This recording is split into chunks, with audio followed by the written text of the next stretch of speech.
तीसरी बार सदर हॉस्पिटल भोपाल में as a specialist department of eye में स्थापित हूँ। आज हम लोग बात करेंगे ग्लूकोमा पर। ग्लूकोमा होता क्या है? ग्लूकोमा को हम लोग काला मोतिया बिंदी बोलते हैं और साइलेंट किलर भी बोलते हैं। एक्चुअली में ग्लूकोमा एक ऐसा डिजीज़ है जिसमें कि आँख के प्रेशर की वजह से हमारे ऑप्टिक नर्व जो है वो धीरे धीरे ख़त्म होते जाते हैं, जिसकी वजह से लोग दृष्टिहीन होते जाते हैं। और चूँकि इसको साइलेंट किलर इसलिए भी बोलते हैं क्योंकि इसमें लोगों को पता नहीं चलता है कि हमारी आइज़ में हो क्या रहा है। ये जब डॉक्टर के पास लोग जाते हैं, डॉक्टर उनको चेक करते हैं, तब पता चलता है कि उनकी ऑप्टिक नर्व में क्या चीज़ें, क्या स्ट्रक्चरल चेंजेस होते हैं। चूँकि ग्लूकोमा हमारे कैटरेक्ट के बाद सेकेंड मोस्ट इम्पॉर्टेंट कॉज है ब्लाइंडनेस का। और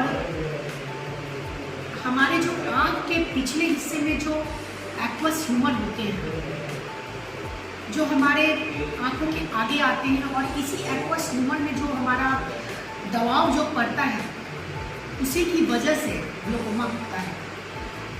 तो मोस्ट ऑफ द टाइम ये देखा गया है कि जो हमारे आँखों के पिछले हिस्से में जो एक्वस ह्यूमर बनते हैं वो आगे से कॉर्निया और आइरिस के थ्रू बाहर निकल जाते हैं, लेकिन किसी भी या इनके बनने में या इनके बाहर निकलने में अगर किसी भी तरीके से कोई ऑब्स्ट्रक्शन हो तो उसकी वजह से हमारे आइज़ के प्रेशर बढ़ते हैं, और वो प्रेशर हमारे पीछे के ऑप्टिक नर्व जिससे कि हम लोग देखते हैं उसमें प्रभाव डालते हैं।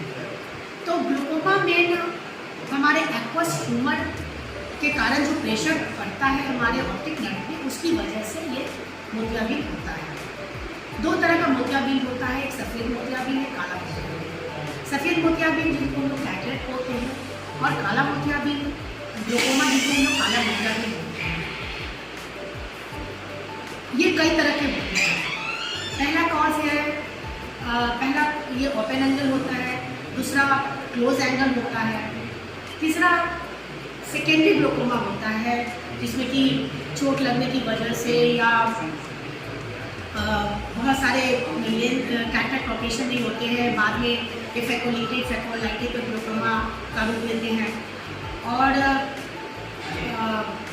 एक होता है पेडियाट्रिक ग्लूकोमा जो बचपन में ही बच्चों के साथ ये होते हैं। मेनली इसमें होता क्या है कि लोगों को ये बात पता नहीं चलता है कि हमारा दृष्टि कैसे हैम्पर कर रहा है, क्योंकि इसमें सेंट्रल विजन तो एज इट इज़ रहता है, पेरिफेरी विजन जो होते हैं वो धीरे धीरे ख़त्म होते हैं, जिससे कि लोगों को पता नहीं चलता है सेंट्रल विजन ठीक ठाक रहता है, इसलिए पता नहीं चलता है कि हम लोग एक्चुअल में हम लोग देख पा रहे हैं, कितना देख पा रहे हैं। तो ग्लूकोमा के बहुत सारे रिस्क फैक्टर भी हैं, जैसे किसी का अगर कोई हिस्ट्री है हाई बीपी का या डायबिटिक का या कार्डियक का या कॉर्टिकोस्टेरॉइड को ड्रग्स ले रहा है, उस केस में ग्लूकोमा के चांसेस होते हैं। या किसी का हिस्ट्री हो, जेनेटिक हिस्ट्री हो, माँ बाप का हो, दादा दादी का हो, तो उससे भी ग्लूकोमा के जेनेटिक हम लोग देखा जाता है कि जेनेटिक भी होते हैं। इसके अलावा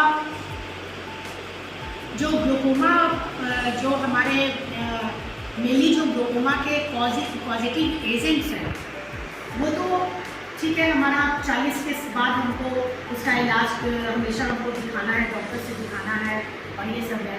इसके अलावा भी बहुत सारे हमारे दिनचर्या हैं जिसमें कि लोग स्मोकिंग पे ज़्यादा ये कर रहे हैं, या अदरवाइज जो लोग ड्रिंक लेते हैं, उस सब लोगों में भी हम लोग देखते हैं कि ऑप्टिक नर्व में चेंजेस होते हैं, रेटिना में चेंजेस होते हैं।